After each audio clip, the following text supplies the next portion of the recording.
Jayant IIT and medical academy कोडोलीतर्फे सर्व 12वीच्या विद्यार्थ्यांचं फिजिक्सच्या ऑनलाईन लेक्चरमध्ये स्वागत आहे.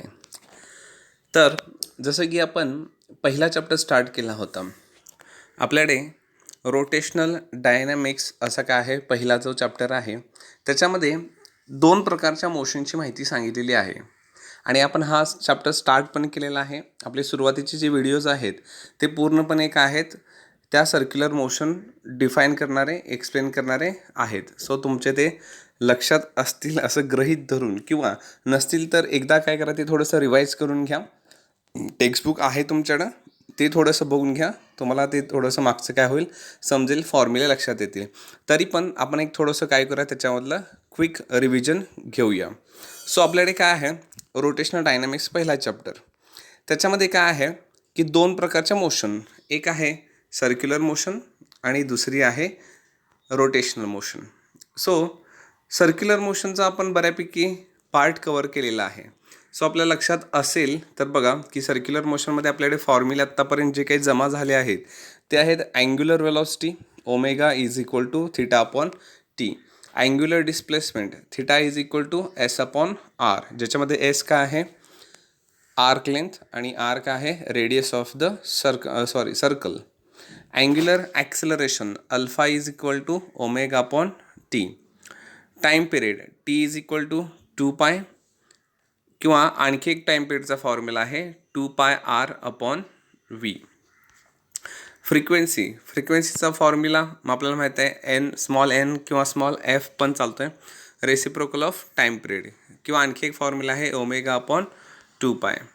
Relation between linear velocity and angular velocity, म्हणजे व्ही अँड ओमेगामधलं काय आहे रिलेशन, ते किती आहे V is equal to R omega. हा फॉर्म्युला खूप इम्पॉर्टंट आहे. V is equal to R omega हा आहे relation between linear velocity and angular velocity. आणि दुसरा बरोबर त्याच्या खाली जो दिसतोय A is equal to R alpha, हा आहे relation between linear acceleration and angular acceleration. So हे फॉर्म्युले बघा आपण डिफाईन केलेले आहेत आणि ते आपल्याला लागणार आहेत जसे पुढे जाऊ तसे. नेक्स्ट एक 11वीमध्ये झालेला एक पॉईंट आहे बघा, acceleration in uniform circular motion, UCM असं म्हटलं आहे, acceleration in uniform circular motion. तिथं आपण ॲक्सेलरेशनचे 3 फॉर्म्युले तयार केलेत. A is equal to V omega, A is equal to R omega square आणि A is equal to V square upon R, असे 3 फॉर्म्युले आहेत. पुढे आपण बघितलं आहे सेंट्रिपिटल फोर्स किंवा सेंट्रिफ्युगल फोर्स. त्या सेंट्रिपिटल फोर्स किंवा सेंट्रिफ्युगल फोर्सचे हे 3 फॉर्म्युले आहेत बघा, F is equal to F is equal to F is equal to असं म्हटलं आहे F M V omega, M R omega square किंवा M V square upon R. नंतर आपण एक महत्त्वाचा पॉईंट बघितला, banking of roads. Banking of रोड्समध्ये आपल्याला 2 प्रकारचे रोड्स भेटतील, एक आहे अनबँक्ड रोड आणि दुसरा आहे बँक्ड रोड. अनबँक्ड म्हणजे कसा की जिथं फक्त कर्व आहे आणि जिथं तो बाहेरचा एज रोडचा तो वरती उचललेला नाही आहे, रेज केलेला नाही आहे, तो म्हणजे अनबँक्ड. आणि बँक्ड म्हणजे काय की बाहेरचा जो कर्व आहे कर्व रोडचा तो थोडासा वरती काय केलेला असेल, लिफ्ट केलेला असेल.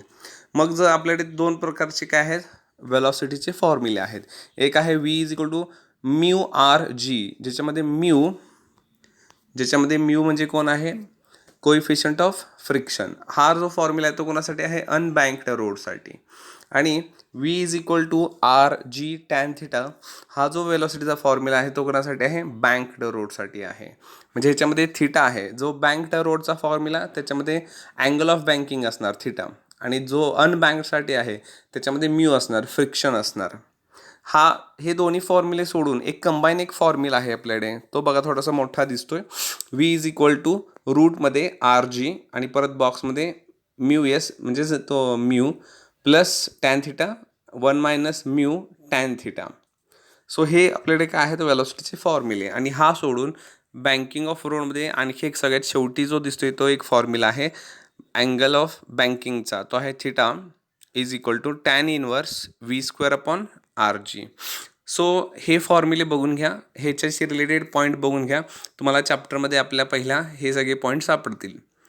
नेक्स्ट आपण एक बघितला कोनिकल पेंडुलम. नेक्स्ट आहे कोनिकल पेंडुलम. त्याच्यामध्ये बघा ओमेगा म्हणजे अँग्युलर वेलॉसिटी आणि टी म्हणजे टाईम पिरियड, ह्या दोघांचे फॉर्म्युले आहेत. ज्याच्यामध्ये जी आहे, कॉस थिटा आहे, एल आहे आणि एल म्हणजे इथं लेंथ, ती जी स्ट्रिंग पेंडुलम असणार ना, कोनिकल पेंडुलम म्हणजे एक सिंपल पेंडुलम, दोरी आणि त्याला अडकवलेला मेटॅलिक बॉब. आणि त्याच्याशी रिलेटेड हे फॉर्म्युले आहेत. आपण तिथं बरेचसे 4 फॉर्म्युले तयार केलेले आहेत. तुमच्या ते व्हिडिओ बघितल्यानंतर काय होतील, थोडेसे रिवाईज होतील, लक्षात येतील.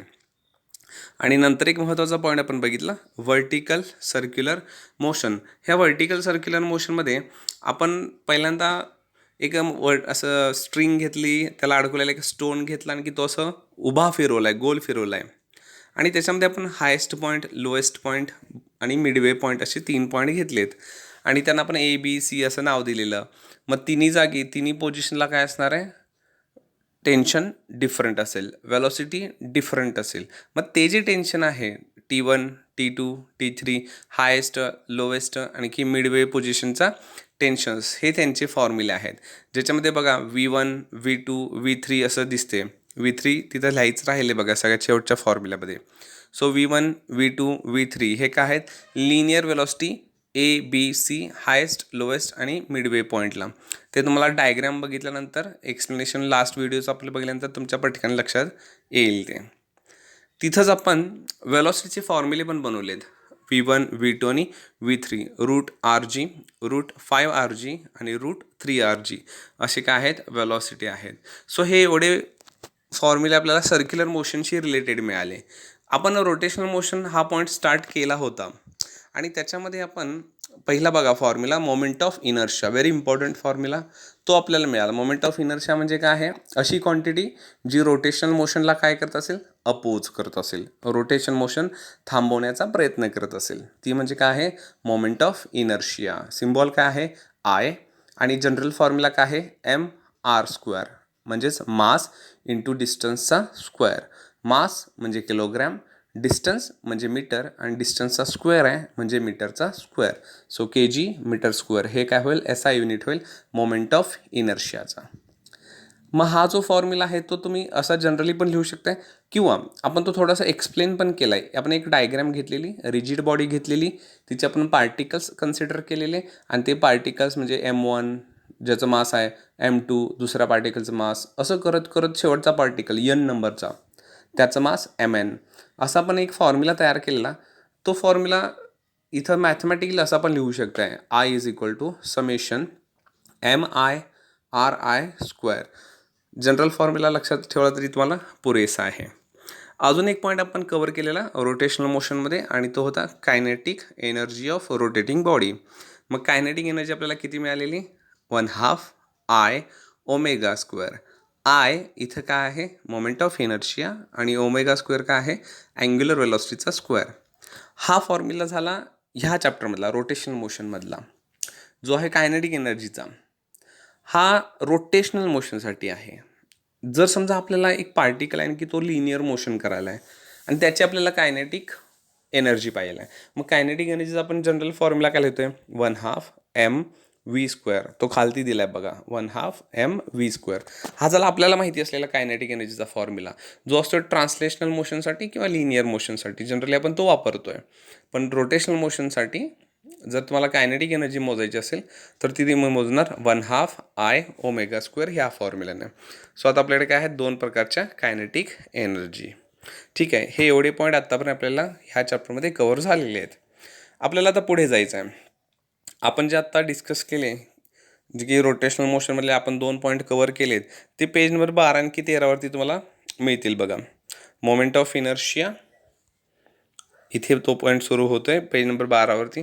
इकडे त्याचं एक्सप्लेनेशन आहे पेज नंबर 13वरती आणि इकडे सगळ्यात टॉपला तुम्हाला ते फॉर्म्युले दिसतील बघा. पहिला एक फॉर्म्युला दिसतो बघा, I = kinetic energy kinetic energy so हे काय आहे, मोमेंट ऑफ इनर्शिया आणखी कायनेटिक एनर्जीचा पॉईंट आहे जो आपला झालेला आहे. आपल्याला आज जायचं आहे पेज नंबर 17वरती. पेज नंबर 17वरती तुम्हाला 2 पॉईंट दिसतील बघा. एक हा आहे, expression for angular momentum. Angular momentum तयार करायचं आहे रोटेटिंग बॉडीसाठी. आणि काय म्हटले, in terms of moment of inertia, म्हणजे त्या फॉर्म्युल्यामध्ये मोमेंट ऑफ इनर्शिया म्हणजे आय ही व्हॅल्यू असायला पाहिजे त्या फॉर्म्युल्यामध्ये. ओके, करूया. हा एक पॉईंट आपल्याला घ्यायचा आहे. आणि नेक्स्ट तिथंच आणखी एक पॉईंट दिसते बघा, डायग्राम पण आहे, आणखी पॉईंट पण आहे. Expression for torque in terms moment of inertia, म्हणजे टॉर्कसाठी एक फॉर्म्युला तयार करायचा आहे आणि त्याच्यामध्ये पण मोमेंट ऑफ इनर्शिया असायला पाहिजे असं त्यांचं म्हणणं आहे. ओके, ठीक आहे. हे 2 पॉईंट आपल्याला काय करायचे आहेत, कवर करायचे आहेत, जे पेज नंबर 17वरती आहेत. ठीक आहे. टेक्स्टबुकमध्ये काय प्रॉब्लेम आहे की नोट्स काही व्यवस्थित मांडलेल्या नाही आहेत सिस्टमॅटिक. सो आपण आपल्या नोट्स थोडंसं तुम्हाला समजवण्यासाठी केलेल्या आहेत, त्यांचा यूज करूया. ओके, सो हा पॉईंट आहे जो आपल्याला घ्यायचा आहे. पॉईंटचं नाव काय आहे, angular momentum of rotating body. Okay, बघूया. सो एक्सप्लेन करायला घेऊया. त्याच्यासाठी आपल्याला पहिला एक डायग्रॅम कन्सिडर करायला पाहिजे. डायग्रॅम आहे समोर दिसतेच की आपण एक आकार असा दाखवलेला आहे. कुठलाही असा तो स्पेसिफिक असा काही आकार नाही, एखादी वस्तू आहे, म्हणजेच एखादी रिजिड बॉडी आहे वस्तू. आता रिजिड बॉडी म्हणजे अशी कोणती बॉडी जी अशी कठीण असणार, मजबूत असणार, टणक असणार, ती म्हणजे काय आहे, रिजिड बॉडी, की जिचे 2 पार्टिकल्समधलं डिस्टन्स कधी काय होत नाही, चेंज होत नाही. मग तुम्ही चेअर घेऊ शकताय, फॅन घेऊ शकताय, ब्लॅकबोर्ड घेऊ शकताय, डोअर घेऊ शकताय. बरेचसे ऑब्जेक्ट काय आहेत आपल्या आजूबाजूला, रिजिड बॉडीज आहेत. ठीक आहे. आता कोणती पण रिजिड बॉडी जर असेल तर ती कशापासून बनलेली असेल, भरपूर पार्टिकल्सपासून बनलेली असणार आहे. प्रत्येक वस्तू ही कशापासून बनलेली आहे, पार्टिकल्सपासून. मग किती पार्टिकल्सपासून, तर आपण असं म्हणूया की ती पार्टिकलची संख्या आपल्याला काही माहिती नाही, म्हणजे खूप जास्त आहे. So small N number of काय आहेत, पार्टिकल्स आहेत. आता एन नंबर ऑफ पार्टिकल्स असतील तर मग प्रत्येक पार्टिकलचं मास असेल. उदाहरणार्थ बघूया की इथं बघा डायग्राममध्ये इथे आपण दाखवलं आहे, हा जो डॉट दिसतोय हा म्हणजे पहिला पार्टिकल ज्याचं मास आहे M1. इथं जो दुसरा दाखवला आहे हा आहे दुसरा पार्टिकल ज्याचं मास आहे M2. असं करत करत तिसरा पार्टिकल, चौथा पार्टिकल, पाचवा पार्टिकल, 6वा पार्टिकल, असं करत करत कधी तर आपण शेवटच्या पार्टिकलपाशी पोचू. हा आहे शेवटचा पार्टिकल N नंबरचा, ज्याचं मास आहे Mn. सो आपण डायग्रॅममध्ये 3 पार्टिकल दाखवलेत, म्हणजे आपल्याला तिसरा पण दाखवता येऊ शकतो, चौथा दाखवू शकतो, पाचवा दाखवता येऊ शकतोय. मग आपण 1 2 दाखवलेत आणि डॉट डॉट डॉट असं काय आहे शेवटचा पार्टिकल.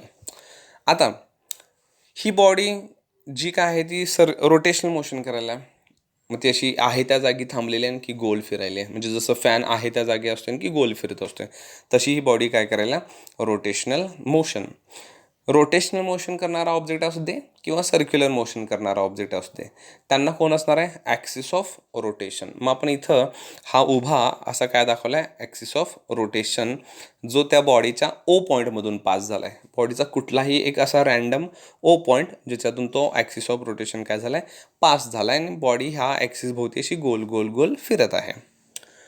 खाली आपण गोल गोल फिरतोय असं सिम्बॉल पण दाखवलं आहे बघा ॲक्सिस ऑफ रोटेशनपाशी. ठीक आहे. सो ही सिम्पल अशी काय आहे, डायग्रॅम आहे. इकडे तुम्ही लिहू शकताय की ओ म्हणजे काय आहे, ओ असा कोणता पण एक पार्टिकल आहे बॉडीचा ज्याच्यामधून ॲक्सिस ऑफ रोटेशन काय झालं आहे, पास झाला आहे. एम काय आहे, कॅपिटल एम, त्या बॉडीचं टोटल काय आहे, मास आहे. M1 M2 dot dot dot Mn हे काय आहेत, masses of particle first, particle second, dot dot dot nth particle.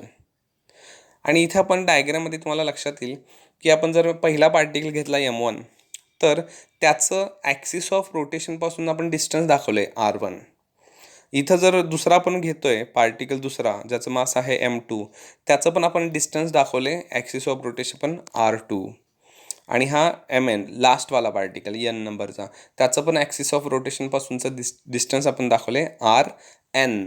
So इकडे तुम्ही एक्सप्लेनेशनमध्ये तेही पण लिहू शकताय की R1 R2 dot dot dot Rn हे काय आहेत, तर perpendicular distances of particle first second dot dot dot nth, कशापासून, फ्रॉम ॲक्सिस ऑफ रोटेशनपासून. आता ही जी कोणती बॉडी आहे रिजिड बॉडी जी रोटेशनल मोशन करायला आहे, गोल गोल फिरायला आहे, तिचं वेलॉसिटी कॉन्स्टंट आहे, ओमेगा आहे कॉन्स्टंट. आता ती गोल फिरायला म्हणजे इथं लिनियर वेलॉसिटी नसणार, इथं कोण असणार आहे, त्या बॉडीची गोल फिरण्याची जी वेलॉसिटी आहे ती इथं कोण असणार आहे, ओमेगा असणार आहे. सो अँग्युलर स्पीड, मग इथं आपल्याला अँग्युलर स्पीडचा विचार करायला पाहिजे. सो अँग्युलर स्पीड काय आहे, कॉन्स्टंट आहे, म्हणजे का समान गतीनं ही बॉडी काय करत आहे, गोल फिरत आहे. ठीक आहे. सो हे झालं डायग्रॅम आणि डायग्रॅमचं एक्सप्लेनेशन. सोपं आहे, तुम्हाला ते पटकन लक्षात येईलच. ओके. सो जर तुम्ही एक्सप्लेनेशन बघितलं, सगळ्यात शेवटी आपल्याला एक फायनल फॉर्म्युला दिसतोयच बॉक्समध्ये. तिथंपर्यंत जाण्याच्या ज्या स्टेप्स आहेत त्या खूप सोप्या आहेत. तुम्हाला फक्त स्टेप्स लक्षात ठेवायचे आहेत की पहिल्या स्टेपला काय करायचं आहे, दुसऱ्या स्टेपला काय करायचं आहे, हे फक्त लक्षात ठेवत जायचं आहे आणि तुम्हाला फायनल स्टेप तयार होईल. ठीक आहे. 1-2दा प्रॅक्टिस केल्यानंतर तुमचं हे सहज होऊन जाईल. ठीक आहे. बघूया. तर इथं जर आपण पूर्ण बॉडीकडे बघितलं तर पूर्ण बॉडी आपल्याला काय करताना दिसेल, रोटेशनल मोशन करताना दिसेल. पण मी जर फक्त पहिल्या पार्टिकलकडे बघतोय, M1 पार्टिकलकडे, जशी जशी बॉडी रोटेशनल मोशन करत गोल फिरत असेल, तसं तसं तो पार्टिकल पण गोल गोल गोल फिरत असेल आणि त्याचा R1 डिस्टन्स काही कमी जास्त होणार नाही, ते तेच राहणार. म्हणजे तो पार्टिकल मला सर्क्युलर मोशन करताना दिसेल. पूर्ण बॉडी काय करायला, रोटेशनल मोशन, पण तिचे पार्टिकल्स काय करायला, सर्क्युलर मोशन. म्हणजे रोटेशनल मोशन करणाऱ्या कुठल्या पण बॉडीचे पार्टिकल्स हे नेहमी काय करत असतात, सर्क्युलर मोशन करत असतात. फॅनचं एक्झाम्पल घेतलं तरी पण आपण तसंच म्हणू शकतो. कुठल्याही ऑब्जेक्टचं आपण एक्झाम्पल घेतलं तर हा नियम सगळ्यांनाच लागू होतोय. ठीक आहे. तर मग पहिला पार्टिकल ज्याचं मास M1 आहे, तो जर सर्क्युलर मोशन करत असेल तर त्याचा रेडियस किती असेल, साहजिकच R1. दुसऱ्या पार्टिकलच्या सर्क्युलर मोशनचा रेडियस किती असेल, R2. म्हणजे हे सगळे फक्त पार्टिकल्स सर्क्युलर मोशन करायला. आणि पूर्ण बॉडीचा जर आपण विचार केला, आपण असं बाहेर येऊन पूर्ण बॉडीचा विचार केला तर मग पूर्ण बॉडी आपल्याला काय करताना दिसेल, रोटेशनल मोशन. ठीक आहे. मग पहिला पॉईंट बघा, ज्याच्यामध्ये आपण म्हटलंय की जर पार्टिकल्स जर सर्क्युलर मोशन करत असतील तर सर्क्युलर मोशनमध्ये लिनियर वेलॉसिटी जी आहे ती कोणत्या फॉर्म्युला देतात, V=R⍵. जर फॉर्म्युला असेल लिनियर वेलॉसिटीचा, कुठल्या लिनियर वेलॉसिटीचा, सर्क्युलर मोशन करत असलेल्या पार्टिकलच्या लिनियर वेलॉसिटीचा, आणि तो फॉर्म्युला आहे V=R⍵, जो आपल्याला सर्क्युलर मोशन पॉईंटमध्ये मिळाला आहे.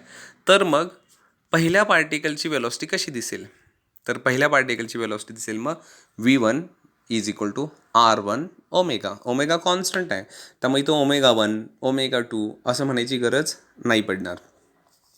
दुसऱ्या पार्टिकलची लिनियर वेलॉसिटी कशी असेल, V1=R2⍵. असं करत करत करत आपण पोचणार शेवटच्या पार्टिकलपर्यंत, nth नंबरच्या पार्टिकलपर्यंत, आणि आपल्याला फॉर्म्युला आहे Vn=Rn⍵.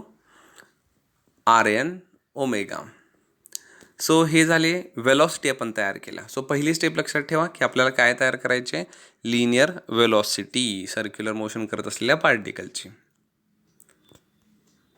दुसऱ्या स्टेपकडे जाऊया. आता आपल्याला असं म्हणायचं आहे की प्रत्येक पार्टिकल तो जो मोशनमध्ये असेल तर त्याच्याकडे काय असणार आहे, लिनियर मोमेंटम असणार आहे. आणि हा लिनियर मोमेंटम कसा दिला जाईल, ह्या फॉर्म्युलानं, general formula, linear momentum P(m)v mass into velocity. So जर लिनियर मोमेंटम म्हणजे P असेल आणि त्याचा फॉर्म्युला जर मास इंटू व्हेलॉसिटी असेल, तर मग पहिल्या पार्टिकलचा लिनियर मोमेंटम हा असेल का बघा, P1=m1v1, P2=m2v2, मास इंटू व्हेलॉसिटी फॉर्म्युला आहे ना. आणि तिसऱ्या चौथ्या असं करत करत आपण nth नंबरच्या पार्टिकलपर्यंत जाऊ, Pn=mnvn. सो हे झाले मोमेंटम, लिनियर मोमेंटम, P= मास इंटू व्हेलॉसिटी. आता वरती आपण काय तयार केलेत, तर वरती आपण V1 V2 आणि Vn व्हेलॉसिटीच्या व्हॅल्यू तयार केल्यात. मग त्या आपण उचलूया व्हॅल्यू आणि इथं आपण ह्या फॉर्म्युल्यामध्ये पुट करूया लिनियर मोमेंटमच्या, V1 V2 आणि Vnच्या जागी. आपण जर तसं केलं तर आपल्यामध्ये त्या फॉर्म्युल्यामध्ये असा चेंज होईल का बघा, की V1च्या जागी, म्हणजे ह्या मोमेंटमच्या फॉर्म्युल्यामध्ये V1च्या जागी आपण लिहिलं R1⍵, त्याच्या जागी लिहिलं V2च्या जागी लिहिलं R2⍵, Vnच्या जागी लिहिलं ते मी चुकून तर M3R3 असं म्हटलं, ॲक्च्युली तिथं MnRn⍵ असं पाहिजे आहे. सो फॉर्म्युले कसे दिसतील मग लिनियर मोमेंटमचे मग फायनल फॉर्म्युला असं दिसेल का बघा, P1=m1r1⍵, P2=m2r2⍵, P N is equal to M N R N omega. So हे काय झाले, लिनियर मोमेंटमचे चेंज झालेले फॉर्म्युले झाले. हे झाले प्रत्येक पार्टिकलची मोमेंटम. ठीक आहे. आता आपल्याला काय करायचं आहे, आता आपल्याला करायचं आहे की अँग्युलर मोमेंटम तयार करायचं आहे. मग अँग्युलर मोमेंटमसाठी एक फॉर्म्युला आहे जो आपल्याला आत्तापर्यंत तरी कधी नाही झालेला. तो बघा, तो आहे L is equal to R P. R म्हणजे रेडियस आणि पी म्हणजे मोमेंटम.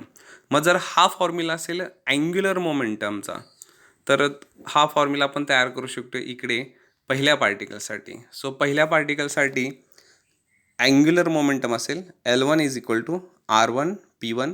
अगदी त्या पद्धतीनं L2 is equal to R2 P2 आणि Ln is equal to RN PN. So हे काय झाले, अँग्युलर मोमेंटम झाले पहिल्या, दुसऱ्या आणि शेवटच्या पार्टिकलचे. इथं आपण वरती जस्ट आत्ता काय केलं, लिनियर मोमेंटम तयार केलेत P1 P2 आणि PN.